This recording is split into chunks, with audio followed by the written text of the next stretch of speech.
बोल जय श्री राम वरना काट दिया जाएगा।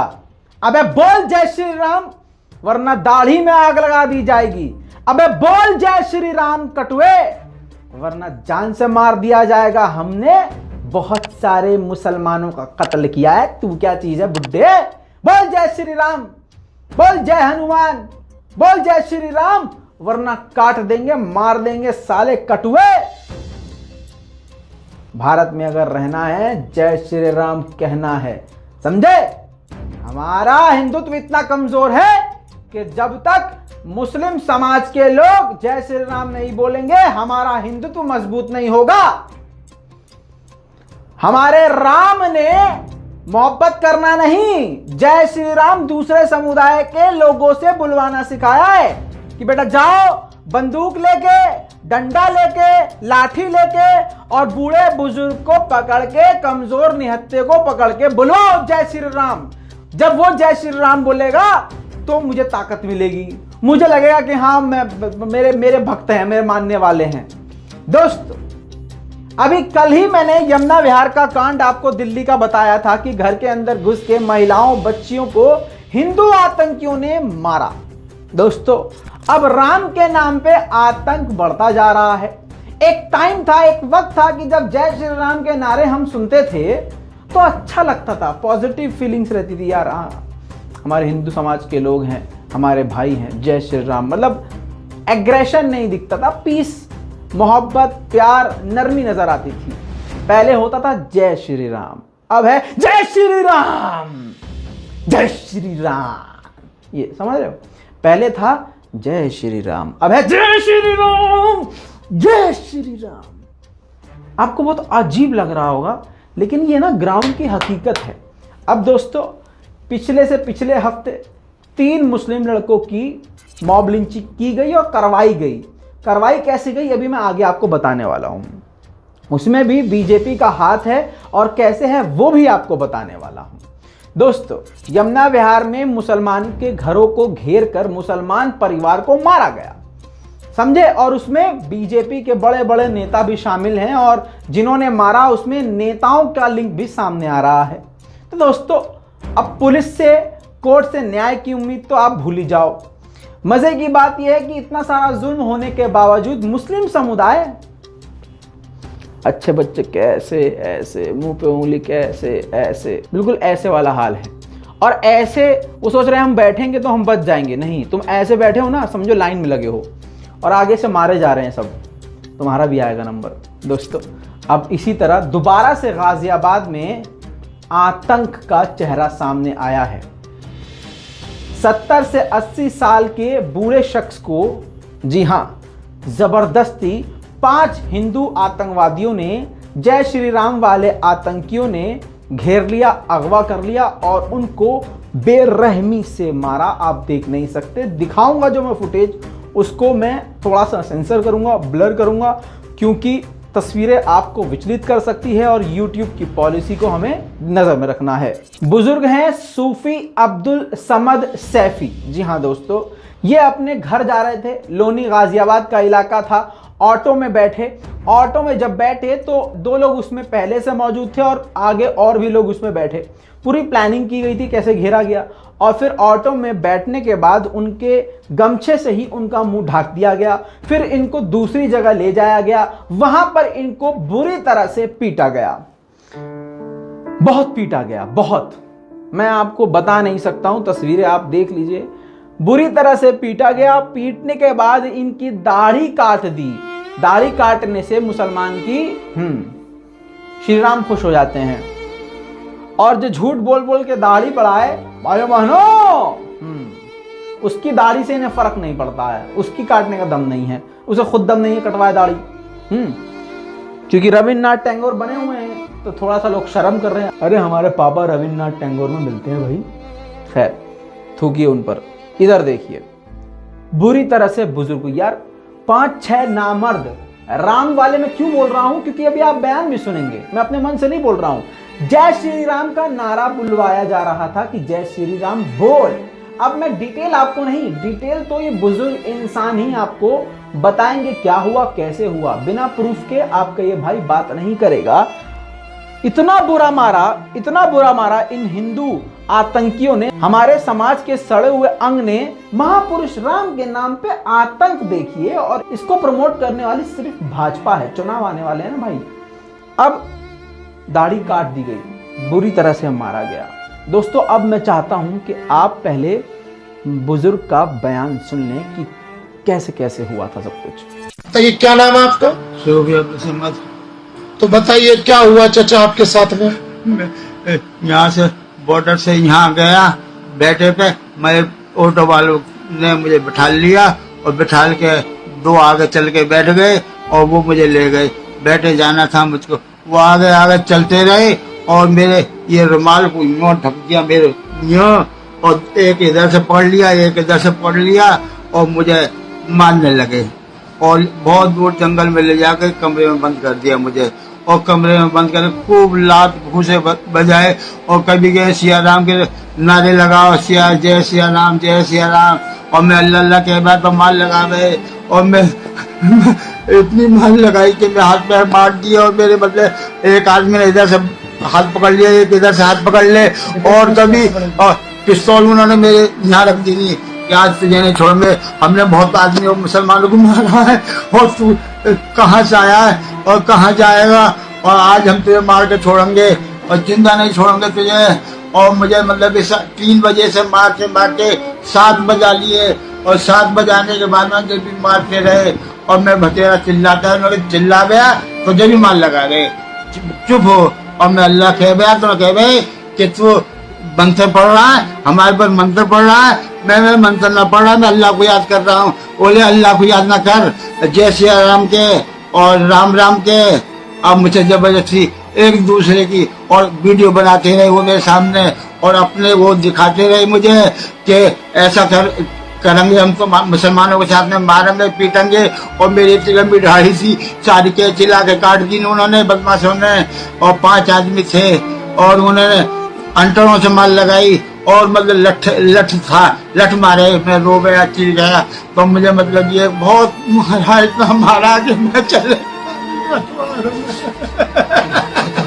घबराइए मत,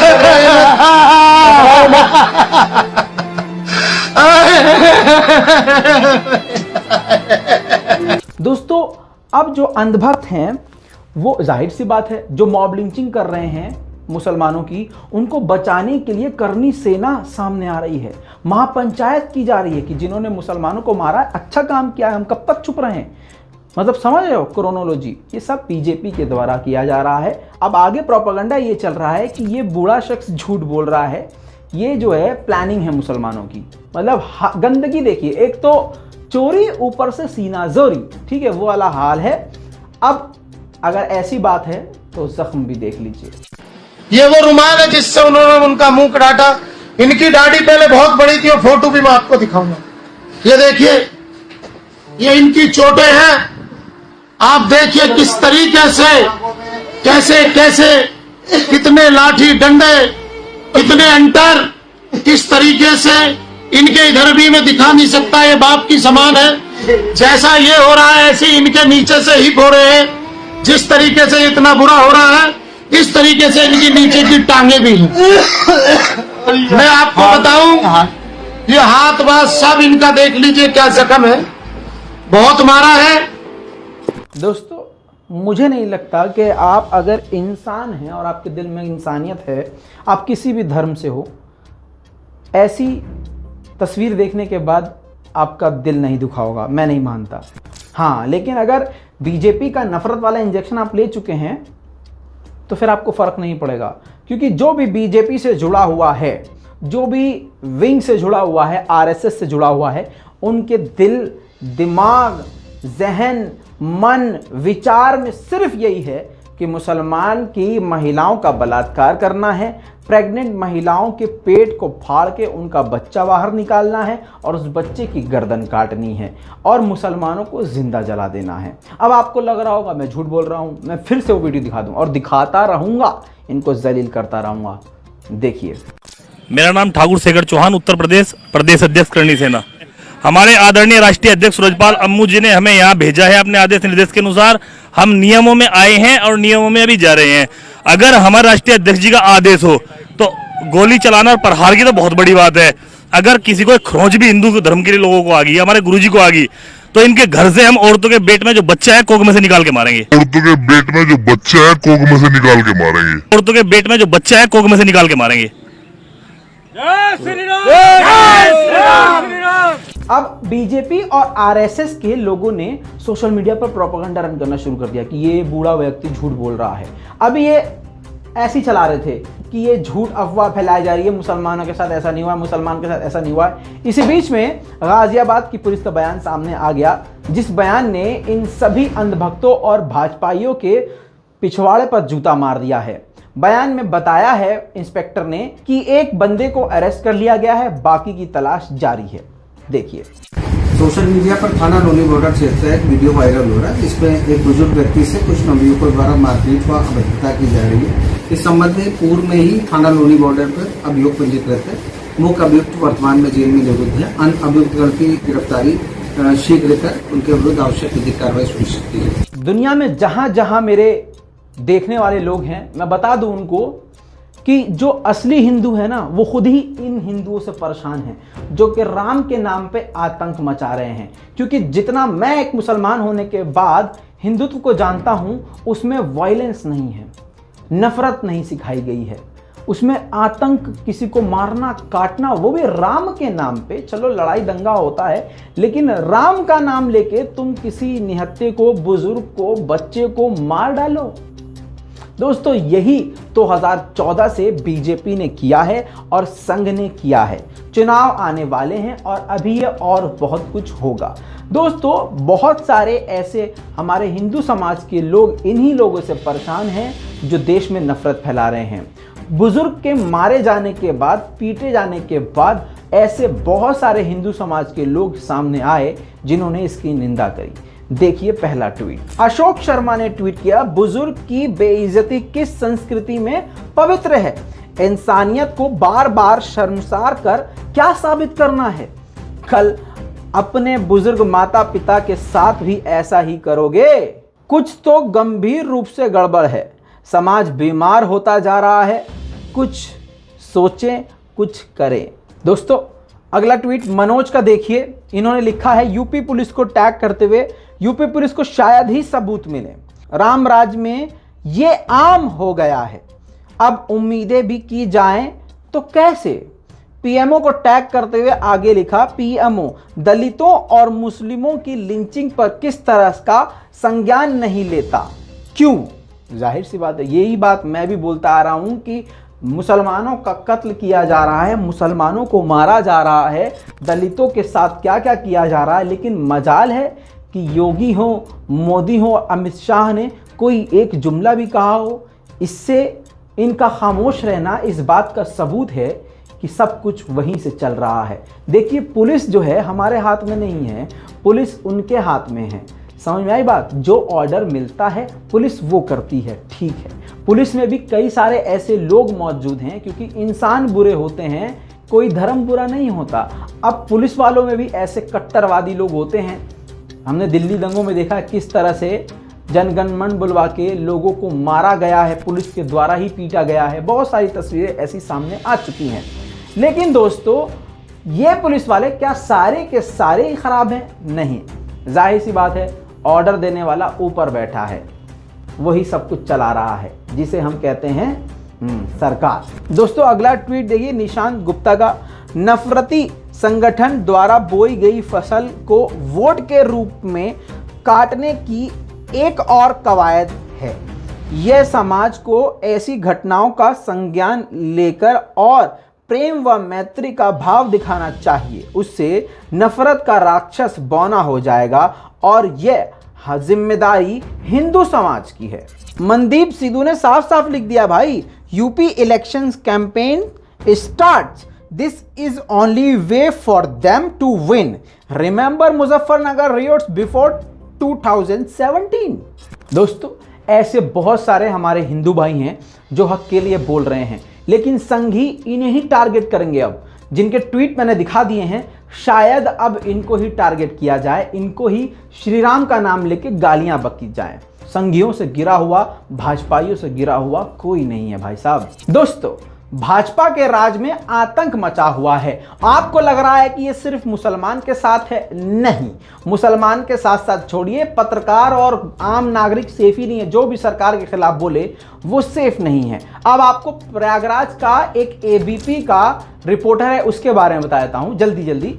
इसमें बताना जरूरी है क्योंकि ये सब बीजेपी के द्वारा हो रहा है और किसी के द्वारा नहीं हो रहा है। अगर बीजेपी चाहे तो नफरत खत्म हो सकती है, लेकिन क्या बीजेपी ने कभी मोहब्बत की बात करी है, एकता की बात करी है? नहीं करी है, बिल्कुल नहीं करी है। सुनिए, एबीपी का पत्रकार जिसने प्रयागराज में एक जगह छापेमारी हुई थी शराब की, उसने उस रिपोर्ट को कवर किया था और डिजिटल मीडिया यानी सोशल मीडिया प्लेटफॉर्म पर लाइव किया था और उसको पोस्ट किया था, जिसके बाद से शराब माफियाओं और नेताओं के कान खड़े हो गए थे और चिढ़ गए थे इस एबीपी के रिपोर्टर से।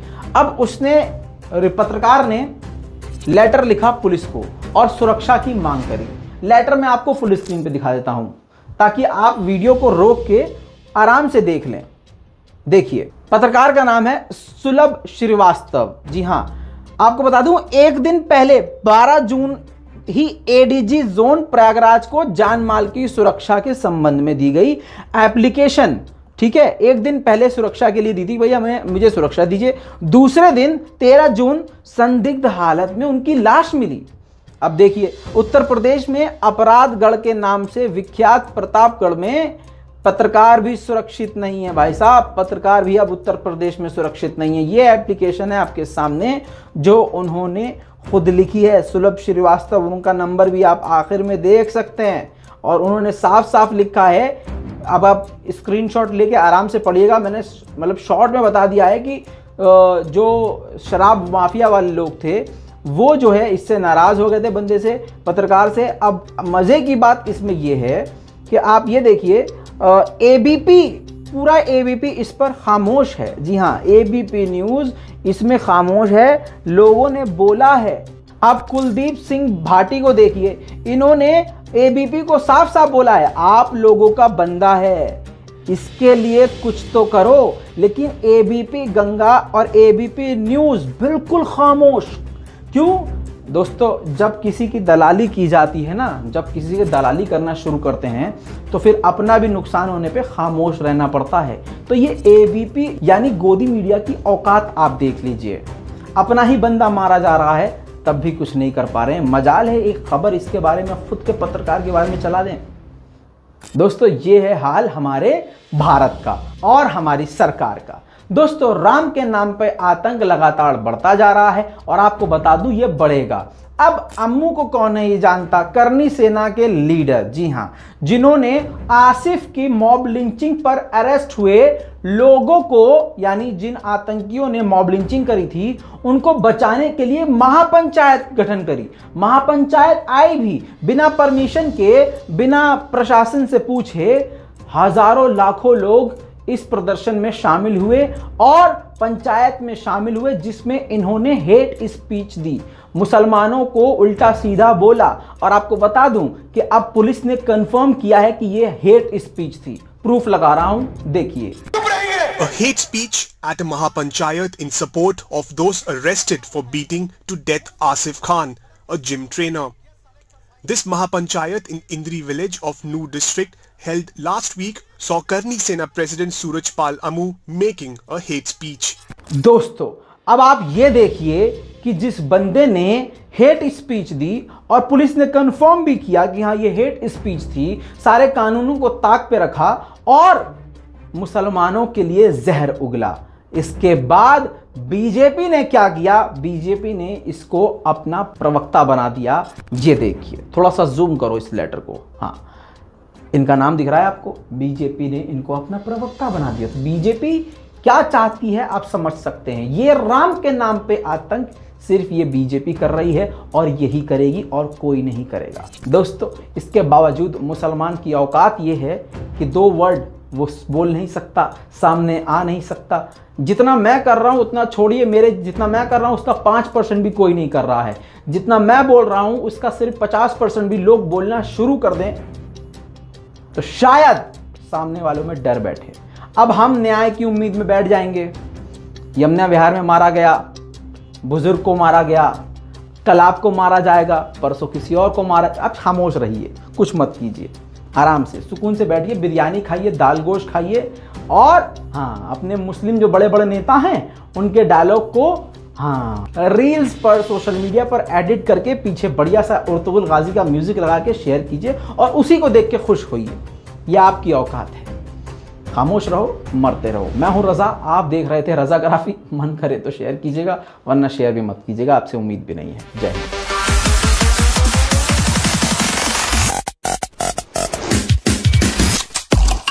तेरा बाप आया।